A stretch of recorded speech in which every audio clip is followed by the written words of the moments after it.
جب 38 لوگ حضور کے ساتھ کھڑے ہو گئے تو ان کے لیے بڑا اذیت ناک لمحہ تھا کہ یہ تحریک جس کو ہم روکنا چاہتے ہیں یہ پھیلتی چلی جا رہی ہے، لوگ اس کے ساتھ شامل ہوتے چلے جا رہے ہیں اور لوگ ان کے لیے محبتیں اور ان کے لیے پیار پیش کرتے چلے جا رہے ہیں۔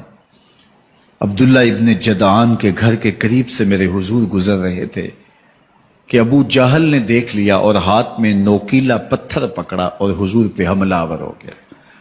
آقا کریم علیہ السلام نے کوشش کی کہ الجھاؤ پیدا نہ ہو، لیکن یہ اس بات پہ تلا ہوا تھا کہ حضور کو اذیت دے۔ اس نوکیلے پتھر سے حملہ آور ہو کے حضور کو گہرے زخم دیتا ہے، حتیٰ کہ حضور کے مبارک بدن سے خون بہنے لگ جاتا ہے۔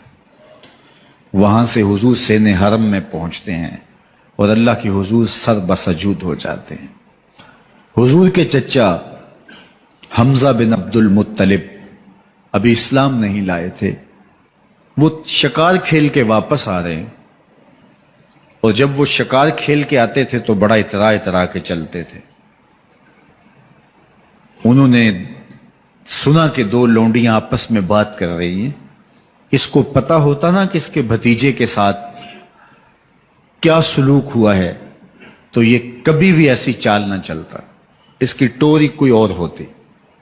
تو رک گئے، قدم خود بخود ٹھہر گئے، رک کے پوچھا کیا ماجرا ہوا؟ کہا تمہارے بھتیجے کو ابو جہل نے مارا ہے اور اس کے نازک بدن سے خون بہتا رہا۔ وہ خاموش تھا لیکن اس نے جان بوجھ کے زیادتی کی اس پر، بس غصے میں بپھر گئے۔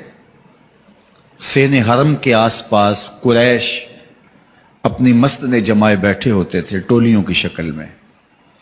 آج امیر حمزہ آئے اور ابو جہل کو تلاش کر کے اپنی کمان کو زور سے اس کے سر پہ مارا اور اس کا سر پھٹ گیا، اور ساتھ بولے تم نے ہمارے بھتیجے کو لاوارث سمجھا ہے؟ اب اس کے حوالی کھڑے ہو گئے، لیکن ابو جہل بڑا کائن شخص تھا، اس نے سمجھا کہ یہ تو اب تنہا ہیں، لیکن لڑائی کی آگ روشن ہوگی تو بنو ہاشم بھی نکل آئیں گے تو یہ لڑائی لمبی ہو جائے گی، تو اس کا سبب میں ہوں، قصور میرا ہے۔ اس نے کہا بس مجھ سے غلطی ہو گئی، اس طرح اس نے بات کو ٹال دیا۔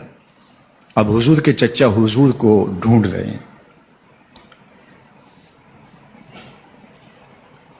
سین حرم میں حضور علیہ السلام اللہ کے حضور سر بسجود ہیں، یہ پاس جا کے کھڑے ہو گئے اور کہا یا ابن اخی، اے میرے بھائی کے بیٹے، اے میرے بھتیجے، لیکن حضور سر نہیں اٹھایا۔ اللہ کے حضور اپنے دکھڑے بیان کر رہے ہیں۔ اسی کسے دے کچھ نہیں لگ دے تے نہ کوئی ساڈا دردی۔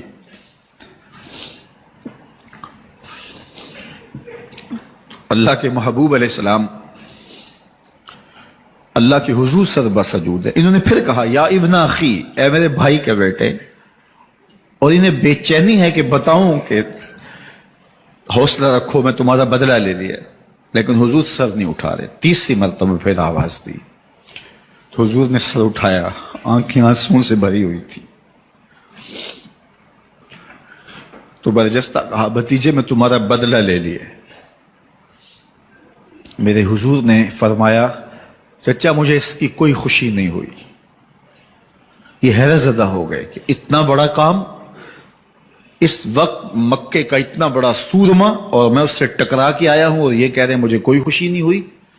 قسمت اچھی تھی۔ بولے بھتیجے تم کیسے خوش ہوتے ہو؟ کہا جس رب کو میں مانتا ہوں اس کو تم بھی مان لو۔ تو امیر حمزہ کی قسمت اچھی تھی تو آگے بڑھے اور اسلام قبول کر لیا۔ 38 لوگ پہلے مسلمان تھے، یہ 39 میں مسلمان ہو گئے۔ بس ان کا اسلام لانا مسلمانوں کے لیے تسکین قلب کا ساما ہوا۔